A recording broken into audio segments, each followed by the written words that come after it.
Hindi ito sasabihin ng iyong doktor.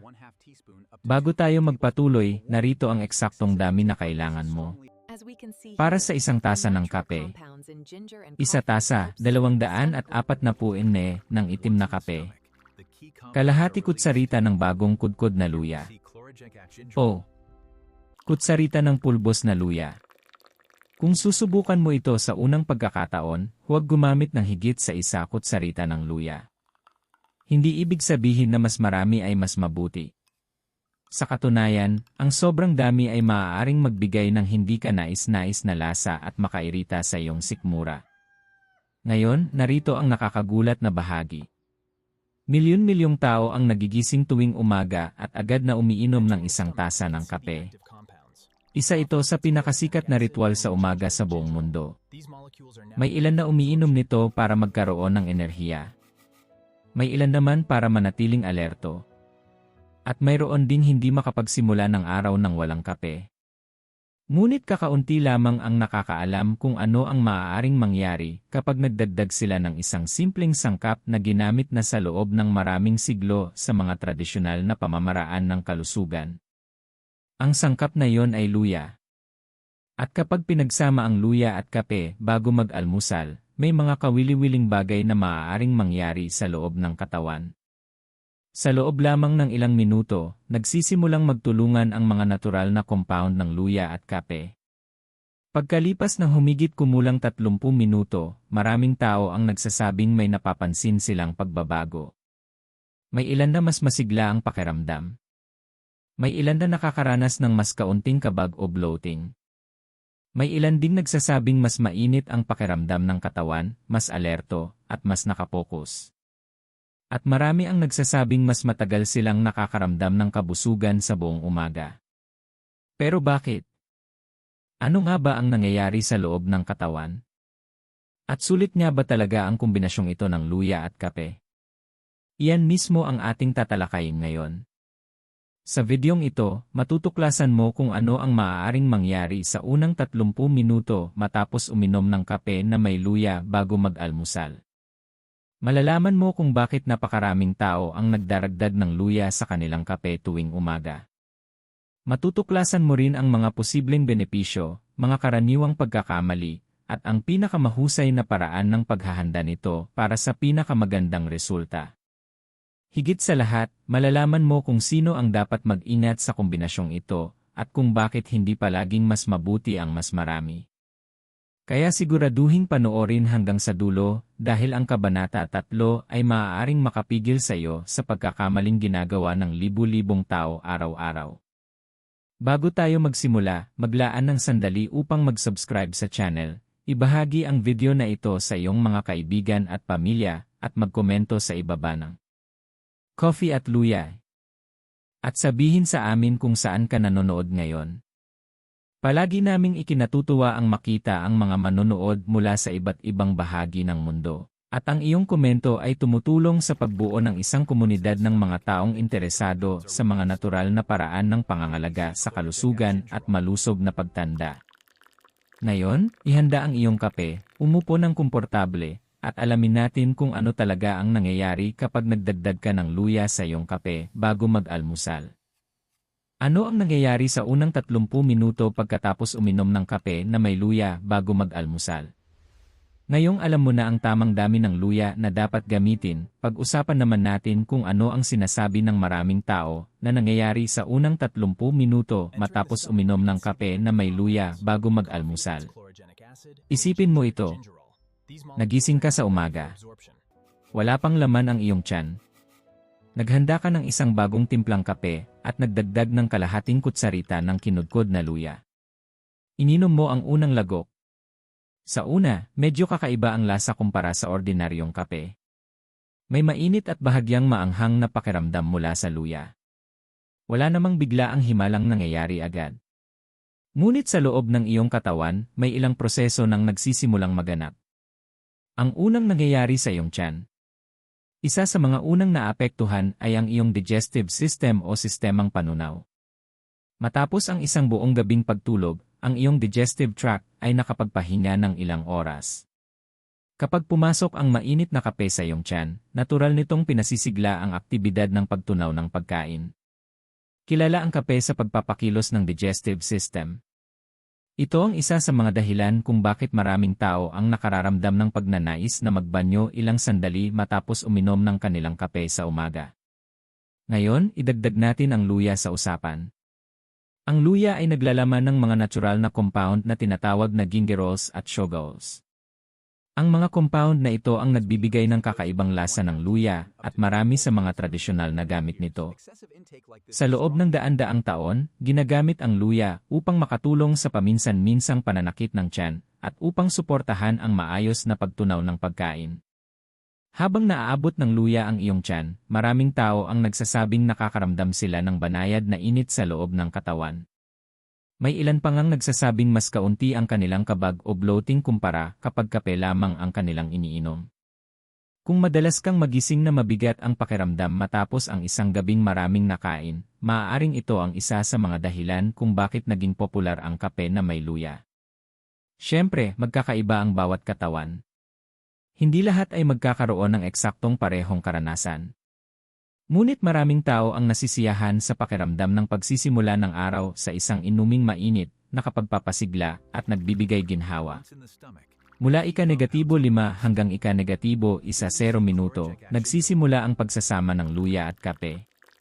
Pagkalipas ng 5 hanggang 10 minuto matapos uminom ng kape na may luya, nagiging mas kawili-wili ang kombinasyong ito.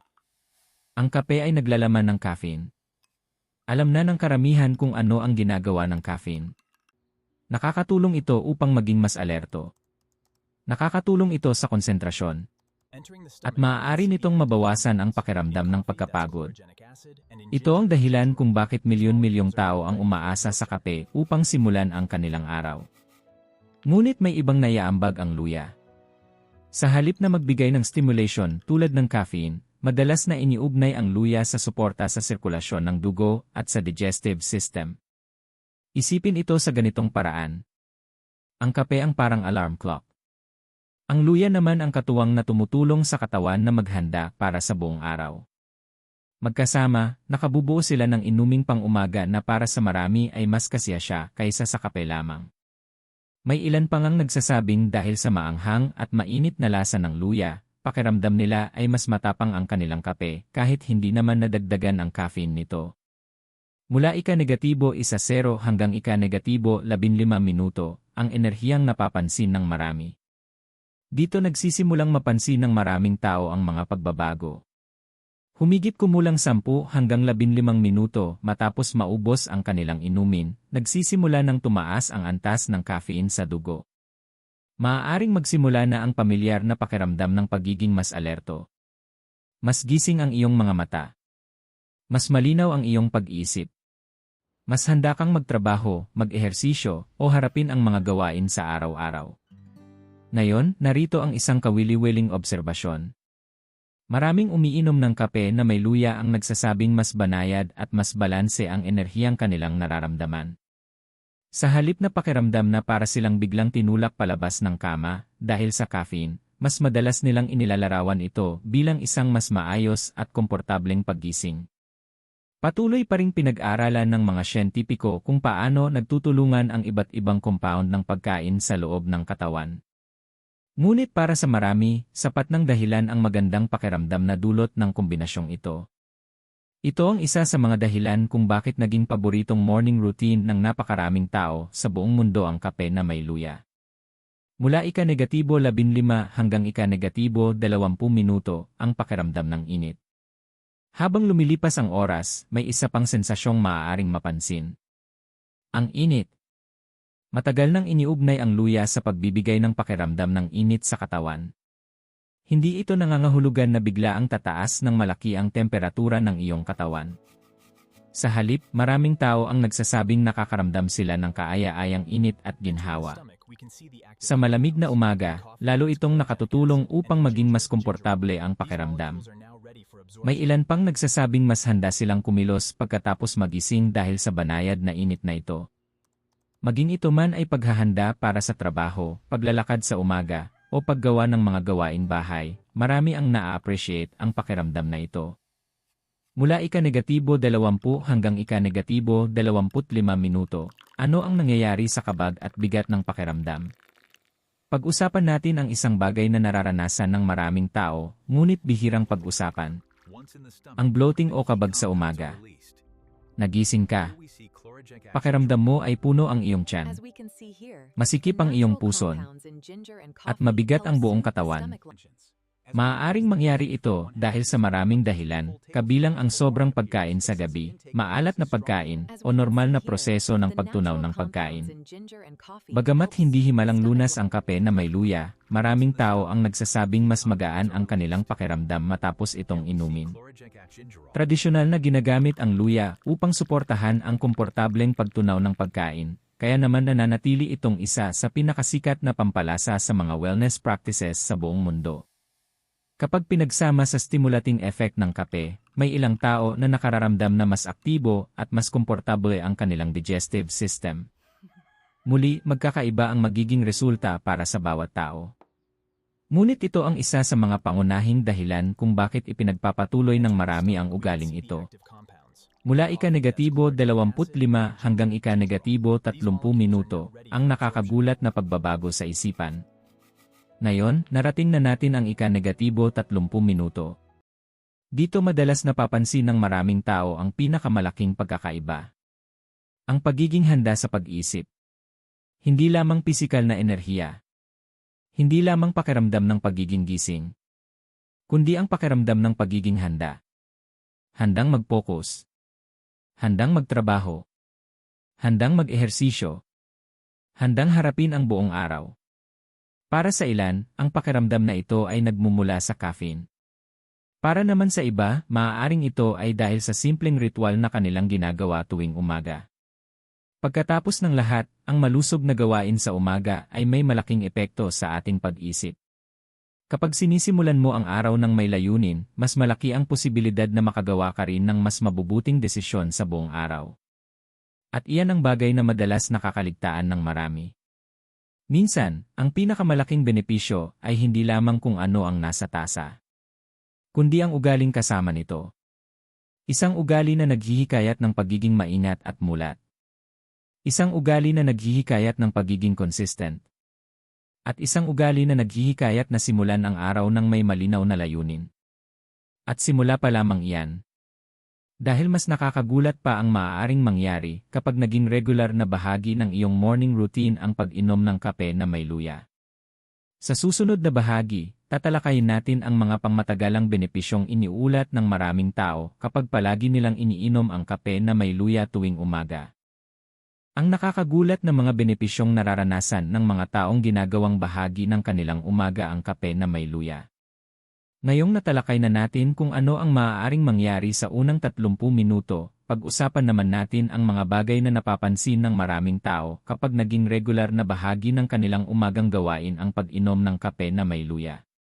Pansinin ang mahalagang salita rito. Regular na gawain. Hindi isang beses. Hindi 2 beses. At hindi lamang kapag naaalala mo. Marami sa mga benepisyong ikinukwento ng mga tao ay nagmumula sa pagiging consistent. Pagkatapos ng lahat, bihirang mabago ng isang mabuting desisyon ang lahat sa loob lamang ng isang gabi. Ngunit ang maliliit na gawin na inuulit sa loob ng mga linggo at buwan ay maaaring magkaroon ng napakalakas na epekto. At iyan ang dahilan kung bakit napakaraming tao ang patuloy na umiinom ng kape na may luya tuwing umaga. Tingnan natin kung bakit. Mas magandang alertness sa umaga. Isa sa mga unang benepisyong napapansin ng marami ay ang pagiging mas alerto sa umaga. Isipin kung paano nagigising ang karamihan sa mga tao. Tumutunog ang alarm. Dumidilat ka. Ngunit maaaring pagod ka pa rin. Gusto pa ng katawan mo ng dagdag na tulog. Mabagal pa ang iyong pag-isip. Tinatawag ito ng ilan na brain fog. Ang iba naman ay simpleng nagsasabing, hindi pa ako gising. Matagal ng solusyon ng milyon-milyong tao ang kape. Ang caffeine ay nakatutulong upang maging mas alerto at mas nakapokus. Ngunit may isang kawili-wiling obserbasyon ang mga umiinom ng kape na may luya. Madalas nilang sabihin na mas handa silang harapin ang araw, hindi lamang basta napapasigla. Sa halip na umasa sa matatamis na inumin o energy drinks, nagsisimula sila sa isang simpleng kombinasyon. Kape, luya, at pagiging consistent. Maging ito man ay pagsagot ng mga email, pag-aalaga ng mga apo, pagpasok sa trabaho, pag-ehersisyo, o pag-asikaso ng mga gawaing bahay, maraming tao ang nagugustuhan ang pakiramdam ng pagiging handa sa pag-isip mula pa lamang sa simula ng araw. At habang tayo ay tumatanda, lalong nagiging mahalaga ang pagpapanatili ng ganitong antas ng alertness. Mas kaunting pakiramdam ng bigat pagkagising. Ngayon naman ay pag-usapan natin ang isang bagay na nararanasan ng maraming tao tuwing umaga. Ang pakiramdam ng pagiging mabigat. Natulog ka buong gabi. Ngunit pagising mo, parang pagod ka pa rin. Mabagal ang katawan mo. Parang puno ang tiyan mo. At tila kulang ang iyong enerhiya. Maraming dahilan kung bakit nangyayari ito. Pagkain ng hating gabi. Malalaking servings. Hindi maayos na tulog. Stress. Kakulangan sa pisikal na aktibidad. At marami pang iba. Bagamat hindi himalang lunas ang kape na may luya, maraming tao ang nagsasabing mas magaan at masariwa ang kanilang pakiramdam sa umaga kapag ito ang kanilang iniinom. Maaaring bahagi nito ang natural na init na dulot ng luya. Maaaring bahagi rin nito ang mismong ritual. At maaari ring dahil napapalitan nito ang ilang hindi gaanong malusog na pagpipilian sa umaga. Sa halip na mga matatamis na pastry, matatamis na inumin, o mabibigat na almusal, mas simple ang kanilang pinipili. Sa paglipas ng panahon, marami ang nagsasabing mas masigla sila at hindi gaanong mabigat ang pakiramdam. Isa ito sa mga dahilan kung bakit nananatiling popular ang luya sa tradisyonal na mga paraan ng pangangalaga sa kalusugan sa loob ng maraming henerasyon. Suporta sa maayos na pagtunaw ng pagkain. Marahil ito ang isa sa mga pinakakaraniwang dahilan kung bakit nagdadagdag ng luya sa kape ang maraming tao. Ang kaginhawahan sa pagtunaw ng pagkain. Harapin natin ang katotohanan. Habang tayo ay tumatanda, mas nagiging karaniwan ang mga problema sa digestive system. Paminsan-minsang kabag. Pakiramdam na sobrang busog. Hindi komportableng pakiramdam matapos kumain. Mga reklamo itong naririnig sa buong mundo. Sa loob ng maraming siglo, ginagamit ang luya bilang natural na pantulong sa digestion. Sa katunayan, bago pa man magkaroon ng mga modernong supplement, madalas nang gumagamit ang mga tao ng tsaan ng luya, tubig na may luya, o sariwang luya. Ngayon, marami ang simpleng idinadagdag ito sa kanilang kape. Ang init ng kape at ang mga natural na compound ng luya ay lumilikha ng inuming pang-umaga na para sa marami ay nakapagbibigay ginhawa. May ilan na nagsasabing mas kaunti ang kanilang bloating. May iba namang nagsasabing mas regular ang kanilang pagdumi. At marami ang simpleng nasisiyahan sa pakiramdam na nagsisimula sila ng araw sa isang bagay na sumusuporta sa kanilang digestive wellness. Muli, iba-iba ang resulta sa bawat tao. Ngunit ang kaginhawahan sa digestion ay isa pa rin sa pinakamalaking dahilan kung bakit ipinagpapatuloy ng marami ang ugaling ito. Paano ito maaaring makatulong sa pagbawas ng cravings bago magtanghalian? Narito ang isang bagay na ikinagugulat ng maraming tao. May ilang umiinom ng kape na may luya na nagsasabing mas kaunti ang kanilang cravings sa buong umaga. Isipin kung ano ang nangyayari sa maraming tao bandang 10:00 ng umaga. Matagal nang natapos ang almusal. Malayo pa ang tanghalian. At biglang nagsisimula ang cravings. Biskwit. Donut. Candy. Matatamis na inumin. Mga meryendang nasa vending machine. Mahirap baliwalain ang tukso. Maraming tao ang nagsasabing mas matagal silang nakakaramdam ng kabusugan kapag umiinom sila ng kape na may luya. Maaaring bahagi nito ang matapang na lasa. Maaaring dahil sa caffeine. At maaari ring dahil sa mas maingat at planadong morning routine. Ano man ang dahilan, may ilang tao na napapansin na mas magaganda ang kanilang mga pagpipilian sa pagkain sa buong araw. At mahalaga yon dahil ang pangmatagalang kalusugan ay kadalasang bunga ng araw-araw na mga gawi, hindi ng paminsan-minsang mabubuting desisyon. Ang isang mabuting desisyon ay kadalasang humahantong sa isa pa. At isa pa. At isa pa. Hanggang sa ang iyong morning routine ay nagsisimulang makaapekto sa natitirang bahagi ng iyong araw. Bakit maraming nakatatanda ang sinusubukan ito ngayon? Marahil ang pinakakawili-wiling trend ay ang pagdami ng mga nakatatandang sumusubok ng kape na may luya. Bakit? Dahil mahalaga ang pagiging simple. Maraming tao ang napapagod na sa mga komplikadong wellness routine. Ayaw nila ng 10 supplement. Ayaw nila ng mamahaling powder. Ayaw nila ng komplikadong meal plan. Ang gusto nila ay simple, abot kaya, at practical.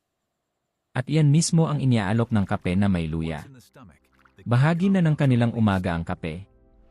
Ang pagdaragdag ng kalahating kutsarita ng luya ay ilang segundo lamang ang kailangan.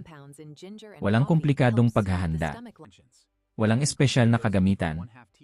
Walang mamahaling membership. Isang maliit na dagdag lamang sa isang nakasanayang gawain.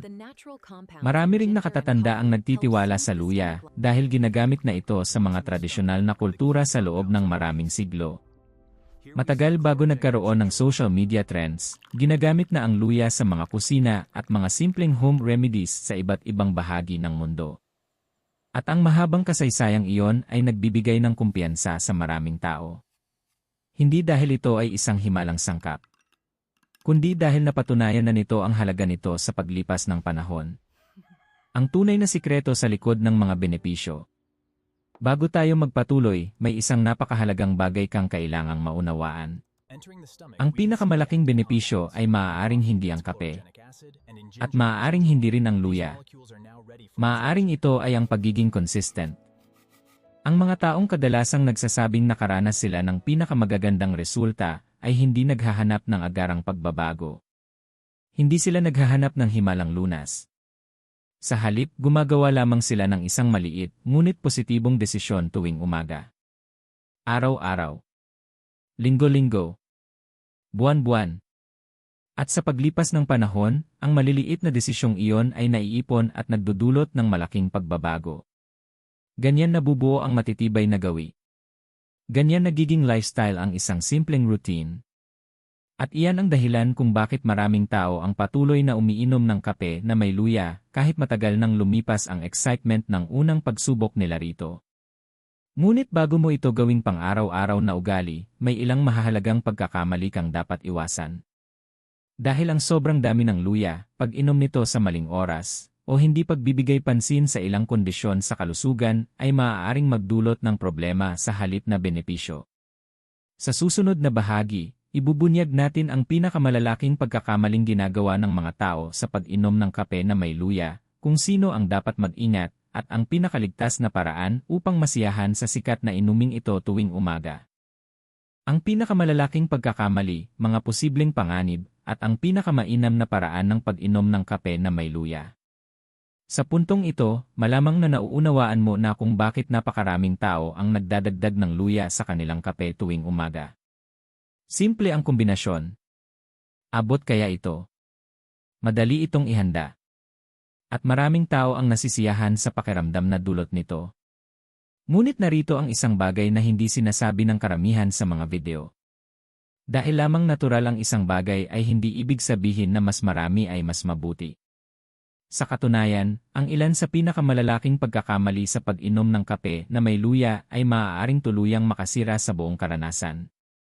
At sa ilang pagkakataon, maaari pa nitong iparamdam sa isang tao na mas hindi komportable kaysa dati. Kaya bago mo gawing pang-araw-araw na ugali ang pag-inom nito, pag-usapan natin ang ilang mahahalagang bagay na kailangan mong malaman. Pagkakamali bilang isa, sobrang daming luya. Ito ang pinakakaraniwang pagkakamali. May nakarinig tungkol sa mga posibleng benepisyo ng luya. At iniisip nila, kung mabuti ang kaunti, mas mabuti ang mas marami. Kaya sa halip na kalahating kutsarita lamang, 2 kutsarita ang inilalagay. O 3. O minsan pa nga ay 1 buong kutsara. Pagkatapos ay nagugulat sila kapag nagsimulang sumakit o sumama ang kanilang tiyan. Ang totoo ay simple lamang. Makapangyarihan ng luya. Maliit na dami lamang ang kadalasang kailangan. Tandaan ang inirekomendang sukat na nabanggit natin kanina. Para sa 1 tasa ng kape, Kalahati kutsarita ng sariwang kinudkod na luya. O kutsarita ng pulbos na luya. Sapat na yon para sa karamihan ng mga tao. Hindi mo kailangan ng napakaraming luya. Sa katunayan, maraming taong matagal nang umiinom ng kape na may luya ang gumagamit pa rin ng parehong katamtamang dami araw-araw. Mas mahalaga ang pagiging consistent kaysa sa dami. Isipin mo ito na parang pampalasa sa pagkain. Ang tamang dami ay nagpapasarap. Ang sobra naman ay maaaring makasira sa kabuuang lasa. Pagkakamali bilang 2, pag-inom nito ng masyadong mabilis. Narito ang isa pang pagkakamali na bihirang mapag-usapan. Maraming tao ang nagmamadaling ubusin ang kanilang kape. Nilalaklak nila ito sa loob lamang ng ilang minuto. Pagkatapos ay nagtataka sila kung bakit sila kinakabahan, nanginginig o hindi komportable. Tandaan na may caffeine na ang kape. Kapag mabilis itong nainom, maaaring mas matindi ang epekto ng caffeine sa ilang tao. Hindi ito nababago ng pagdaragdag ng luya. Sa halip na magmadali, subukang higupin ang iyong kape ng dahan-dahan. Lasapin ang aroma. Damhin ang init. Hayaan itong maging bahagi ng isang kalmado at masayang umagang gawain. Maraming tao ang nagsasabing mas nagiging kaaya-aya ang karanasan kapag hindi sila nagmamadali. At nakatutulong din ito upang mas maging maingat at kalmado ang pagsisimula ng araw. Pagkakamali bilang 3, paglalagay ng napakaraming asukal. Maraming tao ang nagugulat sa puntong ito. May ilan na nagdadagdag ng luya sa kanilang kape at pagkatapos ay naglalagay ng maraming kutsarang asukal. Kapag nangyari iyon, nagiging ibang uri na ng inumin ang kanilang ginagawa. Bagamat personal na pagpili ang paglalagay ng kaunting pampatamis, ang sobrang asukal ay madaling maging pangunahing sangkap ng inumin. Ang matapang at maanghang na lasa ng luya ay madalas na nagbibigay ng sapat na lasa upang hindi na kailanganin ang maraming asukal. Maraming tao ang natutuklasang ang natural na init at anghang ng luya ay nakadaragdag na ng sapat na sarap sa kanilang kape. At isa ito sa mga dahilan kung bakit naging popular ang kombinasyong ito sa mga taong nais mapabuti ang kanilang mga gawi tuwing umaga. Sino ang dapat mag-ingat sa kape na may luya? Ngayon ay pag-usapan natin ang isang mahalagang bagay. Hindi para sa lahat ang kape na may luya. Kung mayroon kang kondisyon sa kalusugan, umiinom ng mga iniresetang gamot, o may mga alalahanin tungkol sa iyong digestive system, makabubuting kumonsulta muna sa iyong doktor o healthcare professional bago gumawa ng malalaking pagbabago sa iyong routine. May mga taong mas sensitibo sa caffeine. Mayroon ding mas sensitibo sa luya. Ang ilan ay maaaring makaranas ng heartburn, acid reflux, iritasyon sa tiyan, o iba pang discomfort sa digestion mula sa kape, luya, o pareho. Kung kabilang ka rito, mahalagang obserbahan kung paano tumutugon ang iyong katawan. Tandaan. Natatangi ang iyong katawan. Ang epektibo para sa isang tao ay maaaring hindi ganoon ang epekto sa iba. Kaya mas mahalaga pa rin ang pakikinig sa iyong sariling katawan kaysa sa pagsunod sa mga uso sa internet. Ang pinakamainam na oras para uminom ng kape na may luya. Mahalaga rin ang tamang oras.